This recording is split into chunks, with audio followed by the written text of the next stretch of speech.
Students, good evening to all of you. Welcome to let's learn commerce. स्वागत है आप सबों का फिर से एक बार हमारे official YouTube channel let's learn commerce पे। और लेट्स लर्न कॉमर्स की तरफ से आज हम लेकर आए हैं आपके लिए ये बिज़नेस मैथ्स की क्लास। बिज़नेस मैथ्स की ये हमारी तीसरी क्लास है और आज हम अपने पहले चैप्टर को ख़त्म करेंगे। जी हाँ, सेट थ्योरी जो कि हम पढ़ रहे थे उसे आज हम ख़त्म करने वाले हैं। तो लास्ट तक बने रहें, पूरा वीडियोस देखें, तभी आपके समझ में ये चैप्टर पूरी तरह आएगा, पूरा कंप्लीट चैप्टर समझ में आएगा।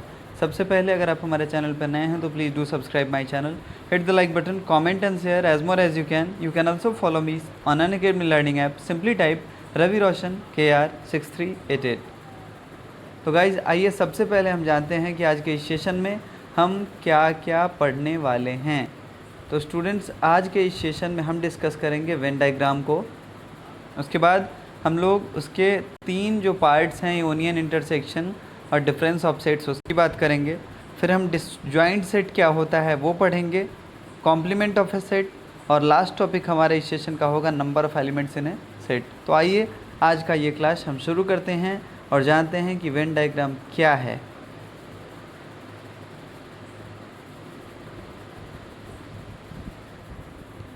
तो गाइज सबसे पहले ये नाम जो है वेन डायग्राम, ये नाम क्यों है, मतलब वेन ही नाम क्यों है, कुछ और नाम क्यों नहीं है। ठीक, तो एक मैथमेटिशियन थे जॉन डेन, उन्हीं के नाम पे इसका नाम वेन रखा गया, वेन डायग्राम रखा गया। अब यहाँ डायग्राम क्या रिप्रेजेंट कर रहा है, तो डायग्राम रिप्रेजेंट करता है कि इसमें हम 2 सिंबल्स का यूज़ करके, रेक्टेंगल और सर्कल का यूज़ करके पूरी चीज़ों को रिप्रेजेंट करते हैं।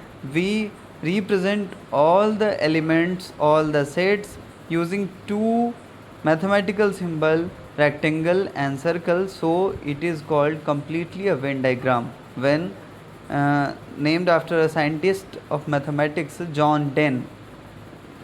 तो गाइज सबसे पहले ये रेक्टेंगल क्या डिनोट करता है और सर्कल क्या डिनोट करता है। तो रेक्टेंगल बताता है यूनिवर्सल सेट को। यूनिवर्सल सेट मतलब जिसमें सारे के सारे एलिमेंट्स आ जाएंगे। ठीक, और सर्कल जो है वो डिनोट करता है हमारे सबसेट को। ठीक, तो इतनी चीज़ें आपको फ़िलहाल याद रखनी है। एक एग्जांपल नीचे ड्रॉ करके मैंने आपको बता दिया है कि वेन डायग्राम कैसे ड्रॉ करें। तो जैसे ये पूरा रेक्टेंगल जो है उसमें 1 2 3 4 5 अप टू 10, 1 से लेकर 10 तक की सारी नंबर्स वहाँ पे है। तो इसीलिए यू जो होगा, यूनिवर्सल सेट जो हमारा होगा वो होगा 1 2 3 4 5 6 7 8 9 10। जबकि ए जो होगा वो क्या होगा, तो ए में आप देख सकते हैं ए सर्कल को रिप्रेजेंट कर रहा है, यू जो है वो यूनियन पूरा है, और ए जो है उसका सबसेट है जिसमें केवल 1 2 3 4 है। तो इसीलिए ए की वैल्यू होगी 1 2 3 4 और ए जो होगा वो सबसेट होगा यू का। ठीक है, चलिए अब हम बात कर लें कि अगला टॉपिक हमारा क्या है। तो अगला टॉपिक है हमारा ऑपरेशन ऑन सेट्स। ऑपरेशन कैसे करें, तो जैसे नंबर पे हम लोगों ने बचपन में नंबर के ऑपरेशंस पढ़े होंगे। नंबर सिस्टम के बाद उसके ऑपरेशंस पढ़ने होते हैं कि नंबर सिस्टम में ऑपरेशंस कैसे करें। तो उसमें हम 4 ऑपरेशंस पढ़ते हैं, ऐड, सब्सट्रैक्ट, मल्टीप्लाई और डिवीज़न। तो यहाँ 3 ही आपको पढ़ने हैं, वो है यूनियन, इंटरसेक्शन और डिफरेंस ऑफ सेट्स। ठीक है, कौन कौन पढ़ने हैं, यूनियन, इंटरसेक्शन और डिफरेंस ऑफ सेट्स। तो बारी बारी से अब हम इन तीनों कंपोनेंट्स को समझेंगे कि क्या होता है यूनियन, क्या होता है इंटरसेक्ट और क्या होता है ये डिफरेंस। सबसे पहली बारी आती है जो है वो है यूनियन की। तो यूनियन शब्द को अगर हम देखें तो इसका इंग्लिश का अर्थ जो होता है, इंग्लिश का हिंदी में वो होता है मिलाना, किसी भी चीज़ को साथ में ले लेना। ठीक है, यूनियन हम बनाते हैं, मजदूर यूनियन बनाते हैं, स्टूडेंट यूनियन बनाते हैं, तो उसमें क्या होता है, लोग जोड़ते जाते हैं, है ना। तो यहाँ भी यूनियन का लगभग यही सेंस है। और यहाँ लिखा है the union of A and B is the set which consist all the elements of A and all the elements of B. मतलब यूनियन क्या होगा, तो अगर कोई सेट लिया है ए और बी, तो ए में जितने भी एलिमेंट्स होंगे, मतलब ए के जितने भी मेंबर्स होंगे 1 2 3 4 5 6 जो भी हों, बी के जितने भी मेंबर्स होंगे 7 8 9 जो भी हों। ठीक, तो उन सब को मतलब कंबाइंडली हम लोग 1 से लेकर 9 तक को क्या कहेंगे, यूनियन कहेंगे। और एक बात गौर करने वाली होती है कि कॉमन एलिमेंट्स को हम 2 बार नहीं लिखते हैं, इसे रिपीट नहीं करते हैं, it will only return once. ठीक, और इसके लिए जिस सिंबल का यूज़ करते हैं, चूँकि यूनियन है तो यू से स्टार्ट है, इसीलिए यू सिंबल का हम लोग यूज़ करते हैं इसको रिप्रेजेंट करने के लिए। तो गाइज़ ये था आपका पहला स्लाइड, और अब हम मूव कर रहे हैं अपने दूसरे स्लाइड की ओर, और यहाँ हम जानेंगे इसके कुछ और एग्ज़ाम्पल्स की, क्या एग्ज़ाम्पल हैं इसके। सबसे पहले हम बात कर लें इसके प्रॉपर्टीज़ की, सॉरी क्वेश्चन की, एक एग्ज़ाम्पल की। तो मान लीजिए कि x जो है उसमें एलिमेंट्स आते हैं 2, 4, 6 और 8, जबकि y जो सेट है उसमें एलिमेंट्स आते हैं 6, 8, 10 और 12। ठीक, दो सेट हैं x और y, x में आ गया 2, 4, 6 और 8, और y में आ गया 6, 8, 10 और 12। तो अब अगर कोई आपसे कहता है कि x यूनियन y की वैल्यू क्या होगी, तो हम क्या करेंगे? तो x यूनियन y में हम उन दोनों सेट्स को कॉमनली लेते हैं, लेकिन क्या करते हैं, जो कॉमन होते हैं उसको छांट देते हैं। तो 2, 4, 6, 8 x में है, y में भी है, लेकिन 6 और 8 जो है y में रिपीट हो रहा है, लेकिन हम इसे दो बार नहीं लिखेंगे, एक बार ही लिखेंगे। और y में दो चीज़ें एक्स्ट्रा है 10 और 12, तो हम उसे भी इंक्लूड कर लेंगे। मतलब मोटे तौर पे x यूनियन y जो होगा वो कितना होगा गाइज? तो 2, 4, 6, 8 एंड 12 होगा। ठीक, तो x यूनियन y में क्या करते हैं, हम दोनों को पूरा पूरा लिखते हैं। ठीक, एक बात और है जो नोट करने वाली है, वो ये है कि कॉमन एलिमेंट्स यहाँ 6 और 8 था, जिसे हमने क्या किया, इग्नोर कर दिया है। और इसे मैं आपको पहले भी बता चुका हूँ कि कॉमन एलिमेंट्स को हम केवल और केवल एक बार ही लिखेंगे। होप कि आपको सारी बातें समझ में आ गई होंगी। तो ये था हमारा पहला कंपोनेंट्स, और अब हम बात करेंगे अपने बिजनेस मैथमेटिक्स के वेन डायग्राम के दूसरे कंपोनेंट्स की। उससे पहले हम बात कर लें कि यूनियन की प्रॉपर्टीज़ क्या होती। ठीक, अब इसकी कुछ विशेषताएं हैं, इसकी कुछ प्रॉपर्टीज़ हैं। जैसे पहला प्रॉपर्टी है इसका, ए यूनियन बी बराबर हो जाएगा बी यूनियन ए। जैसे मल्टीप्लाई और डिवीज़न, मल्टीप्लाई में हमने आपको क्या सिखाया था, बचपन में हम लोगों ने सीखा था कि कम्युलेटिव लॉ जो होता है, कम्यूटेटिव लॉ, इसमें क्या होता है कि 2 को 3 से मल्टीप्लाई करें तो भी, या फिर 3 को 2 से मल्टीप्लाई करें तो भी रिज़ल्ट क्या होता है, इक्वल होता है। ठीक है, तो प्लेस चेंज कर देने से रिज़ल्ट पे कोई असर नहीं होता है, और वही होता है हमारा कम्प्यूटेटिव लॉ। ठीक है, यहाँ भी वही बात है, यहाँ भी हमको वही देखना है, A union B equal to B union A होता है। दूसरे प्रॉपर्टी की बात हम करें तो ब्रैकेट में ए और ए यूनियन बी है, और ब्रैकेट के बाहर लिखा है यूनियन सी। ठीक, लेकिन यहाँ क्या है, रिज़ल्ट क्या है इसका, तो ए यूनियन बाहर है और बी यूनियन सी ब्रैकेट में है। ये था हमारा एसोसिएटिव लॉ। जैसे मल्टीप्लाई में हम बाहर अगर लिख दें 2 और मल्टीप्लाई कर लें अंदर में 3 इंटू 2, ठीक, तो क्या हो जाएगा, आंसर 12 आएगा। अब क्या करते हैं, हम 2 और 3 को अंदर लिखते हैं और एक 2 को बाहर कर देते हैं, सॉरी 2 और 2 को अंदर लिखते हैं और एक 3 को बाहर कर देते हैं, तो रिज़ल्ट क्या आएगा, 2 2 जा 4 और 4 3 जा 12। यहाँ भी वही चीज़, मतलब कि ब्रैकेट के बाहर होने से या ब्रैकेट के अंदर होने से रिज़ल्ट पे कोई असर नहीं पड़ा, और इसी को हम एसोसिएटिव लॉ बोलेंगे। यहाँ इसका कंक्लूज़न निकलेगा ए यूनियन और ब्रैकेट लगा के फिर बी यूनियन सी।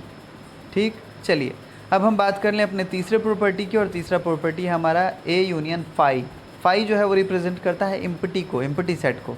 तो अगर हम इम्पटी के साथ किसी चीज़ की कंपैरिजन करें तो जो दूसरा सेट है, जैसे मान लीजिए कि ए कोई सेट है और दूसरा सेट इम्पटी है, तो ए में इम्पटी भी तो है, ए में भी तो कुछ जगह खाली है, और फाई तो ऑलरेडी खाली है, तो इसीलिए इसका कॉमन एलिमेंट जो होगा वो क्या होगा, ए होगा। इसको हम लोग लॉ ऑफ आइडेमनिटी बोलते हैं। फाई जो होता है आइडेमनिटी होता है यूनियन का। अब बात कर लें हम अपने दूसरे चौथे प्रॉपर्टी की। चौथा प्रॉपर्टी है इसका A union A equal to A. Guys अगर हम कंपेयर दो सिमिलर चीज़ों में करें तो वहाँ क्या होगा, रिज़ल्ट क्या होगा, सिमिलर ही आएगा। नहीं, सेट ए में 1 2 3 4 लिखा है, फिर दूसरे भी सेट ए में 1 2 3 4 लिखा, और दोनों का यूनियन अगर निकालना हो तो क्या होगा, हमने तो पहले ही बोल दिया आपको कि कॉमन को हम लोग नहीं राइट डाउन करते हैं, तो एक बार लिख देंगे 1 2 3 4, मतलब ए आ गया। तो इसको बोलते हैं हम लोग आइडेम्पोटेंट लॉ। अब हम बात कर लें अगले प्रॉपर्टी की, और अगला प्रॉपर्टी है कि अगर यू यूनियन ए है तब क्या होगा, तो इसका आंसर आएगा हमारा यूनियन, क्योंकि यूनियन में सारी चीज़ें होती हैं। ये कहलाता है लॉ ऑफ यूनियन। क्लियर है आप सबों को? चलिए, तो ये बातें थी यूनियन की। अब हम बात करेंगे अपने सेकंड कंपोनेंट की, और वो होगा हमारा इंटरसेक्शन। इंटरसेक्शन को हम लोग यूनियन के उल्टे सिंबल से, मतलब यू को उल्टा लिख दें तो ये यूनियन को रिप्रेजेंट करता है। और इंटरसेक्शन जो है वो क्या है गाइज, तो इंटरसेक्शन कॉमन पार्ट को डिनोट करता है। जैसे देख लीजिए यहाँ पे एक वेन डायग्राम बना है, और वेन डायग्राम में यू जो है वो पूरा यूनिवर्सल सेट है, रेक्टेंगल, उसके अंदर दो सर्कल हैं ए और बी। तो ए और बी के बीच जो ये कॉमन है, ए और बी के बीच जो ये कॉमन हिस्सा आ रहा है, छोटा सा गैप बन रहा है, यही होगा हमारा इंटरसेक्शन। ठीक, चलिए एक एग्जांपल लेते हैं, इससे और क्लियर हो जाएगा। मान लीजिए कि y कोई सेट है, इसमें 3, 6, 9 और 12 आते हैं कंपोनेंट्स, जबकि z जो सेट है इसके एलिमेंट है 9, 12, 15 और 18। तो हम क्या देख रहे हैं कि a इंटरसेक्शन b जो है कॉमन जो है वो दोनों टर्म में क्या है, तो 9 और 12 दो कॉमन है, तो इसीलिए a इंटरसेक्शन b हमारा आंसर क्या होगा, 9 और 12 होगा। समझ में आ गई बात। चलिए अब हम अपने अगले स्लाइड पे मूव करें, और ये हमारा तीसरा स्लाइड है। यहाँ एक और क्वेश्चन, सॉरी, डिसजॉइंट सेट की बात की जा रही है कि डिसजॉइंट सेट क्या है। ठीक, तो डिसजॉइंट सेट गाइज नाम से ही पता चल रहा है कि डिसजॉइंट का मतलब होता है अलग अलग होना, जो जॉइंट नहीं है। ठीक, तो यहाँ लिखा है x and y are two sets that x intersection y equal to empty and x and y are called disjoint set. मतलब x और y का अगर हम इंटरसेक्शन निकालें और रिजल्ट नल हो, रिजल्ट एम्प्टी हो, तो कहने का क्या मतलब है कि ये जो होंगे वो डिसजॉइंट सेट होंगे। एग्जांपल देख लीजिए, ए कोई सेट है, उसके एलिमेंट्स हैं 1, 2, 3, बी कोई सेट है और उसके एलिमेंट है 4, 5, 6। कहीं कोई कॉमन है नहीं है ना, तो इसीलिए ए इंटरसेक्शन बी जो होगा हमारा वो क्या होगा, फाई होगा, नल होगा। और ये वेन डायग्राम जो बनेगा कुछ ऐसा बनेगा, ए और बी के बीच में देख लीजिए कहीं कोई रिलेशन नहीं है, इसी को हम बोलते हैं डिसजॉइंट सेट।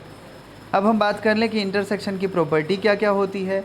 तो पहला, इसका भी कम्यूटेटिव लॉ होता है, A intersection B equal to B intersection A, जैसे वहाँ था यूनियन में वैसे ही यहाँ भी होगा। दूसरा है ए इंटरसेक्शन बी और बाहर है इंटरसेक्शन सी, तो सेम यहाँ भी इसको एसोसिएटिव लॉ बोलते हैं, ए इंटरसेक्शन ब्रैकेट बंद है फिर बी इंटरसेक्शन सी। ठीक, अब हम बात कर लें कि अगर फाई के साथ हम इंटरसेक्शन निकालते हैं ए का तो रिज़ल्ट आता है फाई, और दूसरा है कि यू के साथ अगर हम इंटरसेक्शन निकालते हैं ए का तो रिज़ल्ट आता है यू। इसको हम लोग law of phi and U बोलते हैं, यूनियन बोलते हैं। ठीक है, चौथा प्रॉपर्टी है इसका ए इंटरसेक्शन ए। तो जब दो कॉमन चीज़ों के बीच में कोई कॉमन पॉइंट निकालना हो तो रिज़ल्ट क्या आएगा, यहाँ भी तो यही आएगा, तो इसको भी हम यहाँ आइडेम्पोटेंट लॉ के नाम से जानते हैं। और इसकी लास्ट प्रॉपर्टी जो है वो बता रहा है कि ए इंटरसेक्शन, बाहर में लिखा है, सॉरी गाइज एक minute,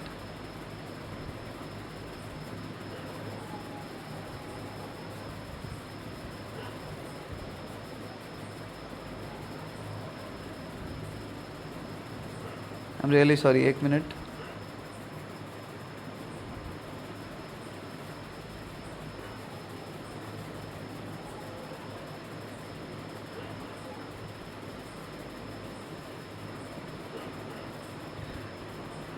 sorry for the interruption. हम लोग पढ़ रहे थे इंटरसेक्शन के प्रॉपर्टीज़ को, लास्ट प्रॉपर्टीज़ पे हम आ गए थे।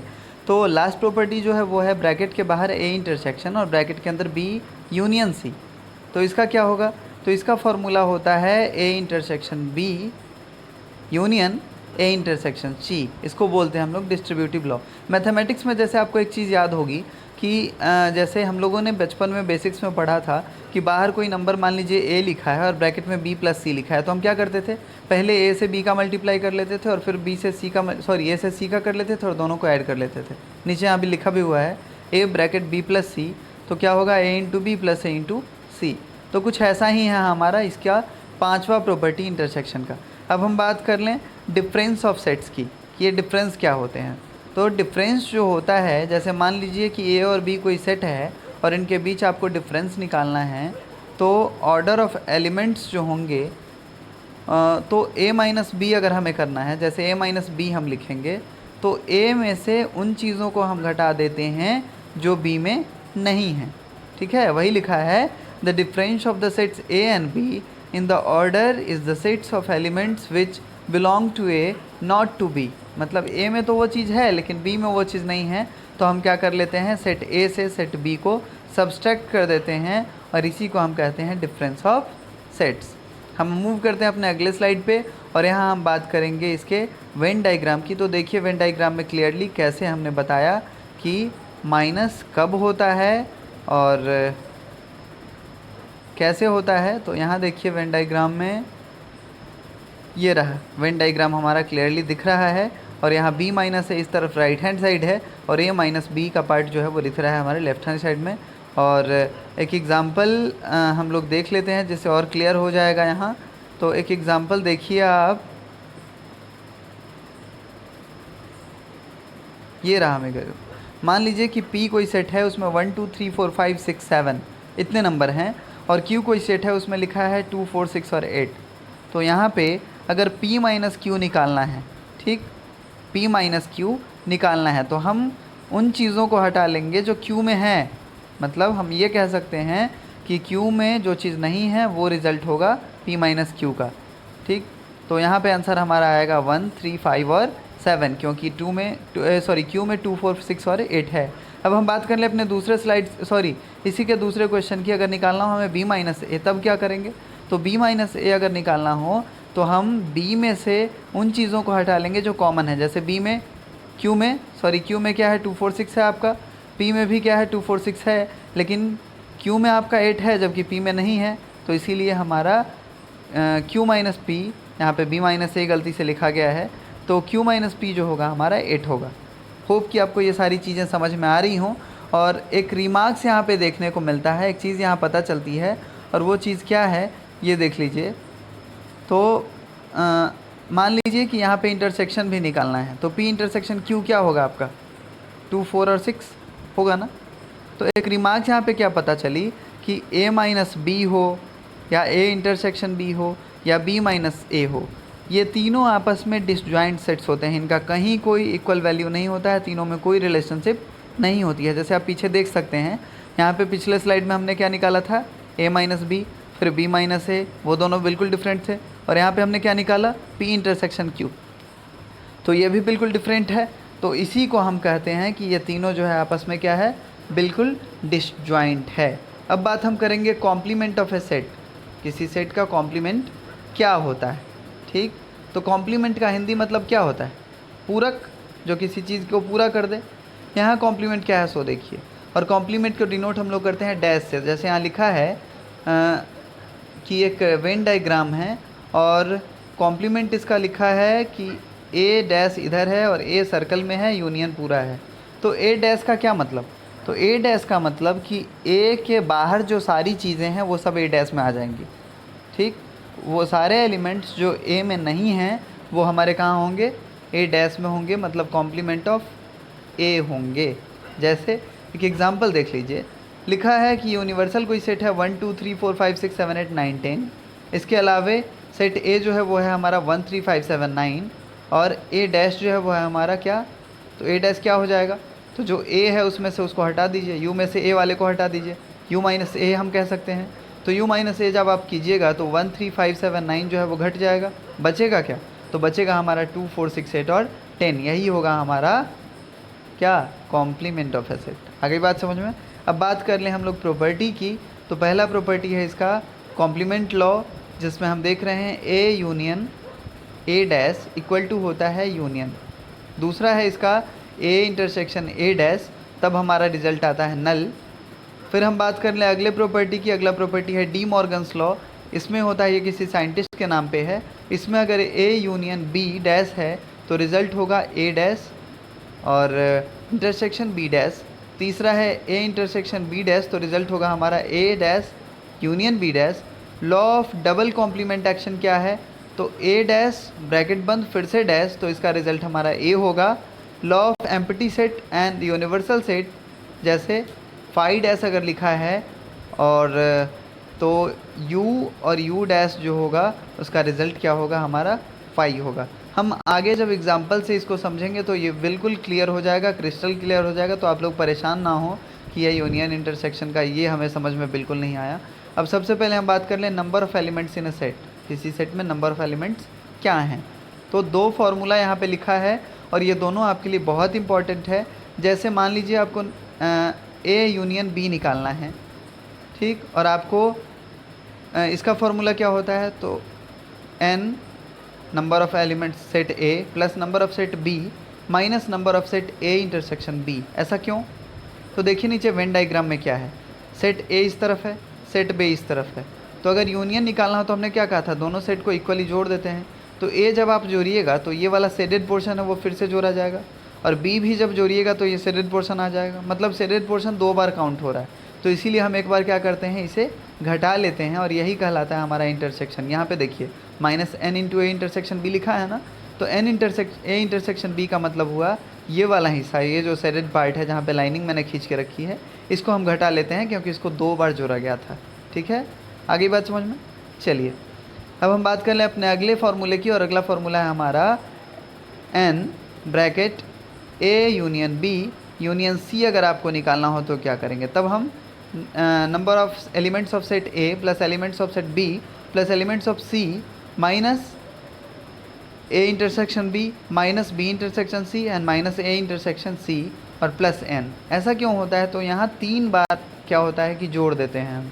देखिए a और b का हिस्सा, फिर b और c का हिस्सा, और फिर c और a का हिस्सा, तो इसीलिए यहाँ 3 बार हम माइनस करते हैं। तो ये दोनों रूल जो है वर्ड प्रॉब्लम बनाने में बेसिकली आपकी बहुत ज़्यादा हेल्प करेगा, बहुत ज़्यादा आपकी मदद करेगा। अब मान लीजिए कि आपको ड्रॉ करना हो, वेन डायग्राम ड्रॉ करना हो, तो कैसे करेंगे। जैसे पहला सवाल है a यूनियन b कॉम्प्लीमेंट मतलब डैश, तो आप क्या करेंगे, तो पहले हम निकालेंगे a union b। a union b क्या होता है गाइस, तो a यूनियन b का मतलब हुआ कि a का पूरा हिस्सा और b का पूरा हिस्सा।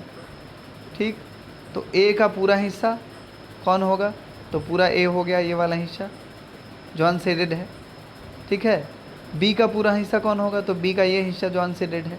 लेकिन यहाँ पे क्या लग गया, डैश, मतलब कि इन दोनों को छोड़ के काम करना है आपको। तो इसके अलावे जो जगह बचा हमारा बाहर में जो शेडेड पोर्शन है वही हो जाएगा a यूनियन b5। ठीक, इसी तरीके से हम अगला एग्जांपल देखते हैं, और यहाँ आपको करना है a dash intersection b dash. ये क्या है, तो स्टूडेंट्स यहाँ हम देख रहे हैं कि ये कोई a सर्कल है और ये b सर्कल है, ये पूरा यूनिवर्सल है u है, और इसमें भी सेम कंडीशन, ये पहला और दूसरा केस जो होता है ये इक्वल होता है। कैसे इक्वल होगा इसको देखिए, a डैश का मतलब क्या कि a को छोड़ के जो भी प्लेस है सब, तो a को छोड़ के इधर जो भी प्लेस होंगे वो आ जाएंगे, फिर b को छोड़ के जो भी प्लेस होंगे वो आ जाएंगे, तो बचा क्या, बाकी यही तो जगह बचा जो शेडेड पोर्शन है वो। ठीक, तो ये होता है हमारा a dash intersection b dash. अब हम बात कर लें a इंटरसेक्शन b डैश की, तो इंटरसेक्शन b डैश क्या होता है। सबसे पहले a इंटरसेक्शन b क्या होगा, तो हमने पहले ही तो पढ़ा है कि a इंटरसेक्शन b का मतलब ये वाला कॉमन पार्ट जो a और b दोनों का बीच वाला हिस्सा है जो दोनों में आ रहा है। अब इसको छोड़ के, तो इसको छोड़ के क्या होगा, इसको छोड़ के सारा, तो मतलब क्या होगा कि इसको छोड़ के सारा, तो ये शेडेड पोर्शन। फिर इसी तरीके से हमारा ये चौथा एग्जाम्पल है जिसे आप देख लेंगे। तो ये 4 एग्जाम्पल्स थे आपके ड्रॉ करने के कि आप ड्रॉ कैसे करेंगे। अब हम आ गए हैं अपने लास्ट स्लाइड पे, और यहाँ हम बात करेंगे elements count problem, word problem से रिलेटेड एक क्वेश्चन हम सॉल्व करने वाले हैं। लिखा है कि किसी कॉलेज में 20 लेक्चरर्स हैं जो क्या करते हैं, मैथ्स और फिजिक्स दोनों पढ़ाते हैं। मतलब मैथ्स और फिजिक्स दोनों के लेक्चरर को अगर हम मिला दें तो नंबर ऑफ़ लेक्चरर्स कितने हैं, 20। ऑफ दिस 12 टीच मैथ्स, इसमें से 12 जो हैं केवल मैथ्स पढ़ाते हैं, एंड 4 टीच फिजिक्स, 4 इसमें से फिजिक्स पढ़ाते हैं। उसके बाद क्या लिखा, and 4 teach both physics and maths. Sorry, पहले मैंने क्या कहा कि 20 टोटल लेक्चरर हैं जिसमें से 12 जो हैं केवल मैथ्स पढ़ाते हैं और 4 जो हैं वो फिजिक्स और मैथ दोनों पढ़ाते हैं। हमसे क्या पूछा गया, हमसे पूछा गया कि केवल फिजिक्स पढ़ाने वाले लेक्चरर्स की नंबर्स बताओ कितनी होंगी। तो सबसे पहले हम लिख लेंगे जैसे नंबर ऑफ़ ए या नंबर ऑफ़ सेट्स एम जिसमें मैथ्स पढ़ाते हैं वो कितने हैं, 12। एम इंटरसेक्शन पी कितना है, मैथ और पी दोनों को पढ़ाने वाले कितने हैं, तो 4। और यूनियन कितना है, 20, दोनों मिला के कितना पढ़ा रहे हैं, 20। अब हमें निकालना क्या है, नंबर ऑफ़ पी सेट मतलब फिजिक्स कितने पढ़ाते हैं। तो फॉर्मूला हमने क्या जाना है कि A union B equal to होता है n into A, number of elements ए।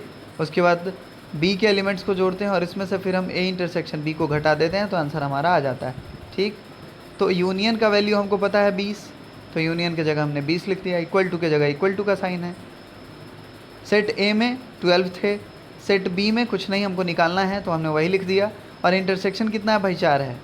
ठीक, अब सेट बी को हम लोग इधर लेके आएंगे तो क्या होगा, 12 और ये 20 और ये 12 जो है माइनस में आ जाएगा तो माइनस, और ये माइनस जो है प्लस में चेंज होकर +4 हो जाएगा। मतलब number of physics lecturer equal to हो जाएंगे 20 - 12 + 4, और इसको आप लोग कैलकुलेट कीजिएगा तो आएगा 12। तो ये था हमारा सेट थ्योरी का क्लास, और आज हमारा ये सेट थ्योरी का क्लास ख़त्म होता है। उम्मीद कि आप सबों को अच्छे से ये सेट थ्योरी समझ में आ गई हो। 3 वीडियो में हमने इस पहले चैप्टर सेट थ्योरी को पूरी तरह ख़त्म तो कर दिया, लेकिन अब ज़्यादा से ज़्यादा सवाल जो आपको प्रैक्टिस करने हैं वो आपको खुद करने हैं, आप बुक से कर सकते हैं। आप चाहें तो आप अपना नंबर कमेंट बॉक्स में नाम के साथ दर्ज कर दें, ताकि मैं आपको टेलीग्राम के लिंक से जोड़ दूं, और फिर वहाँ पे टेलीग्राम चैनल पे आपको ढेर सारे क्वेश्चंस प्रोवाइड करवाए जाएंगे और भी बहुत सारी बातें बताई जाएंगी। थ्योरेटिकल फॉर्म में बहुत सारी चीज़ें सिखाई जाएंगी। तो आज का ये क्लास हमारा ख़त्म होता है। जल्द ही मिलेंगे आपसे अपने अगले क्लास को लेकर। Thanks for watching the video. Once again good luck to all of you. Thank you so much.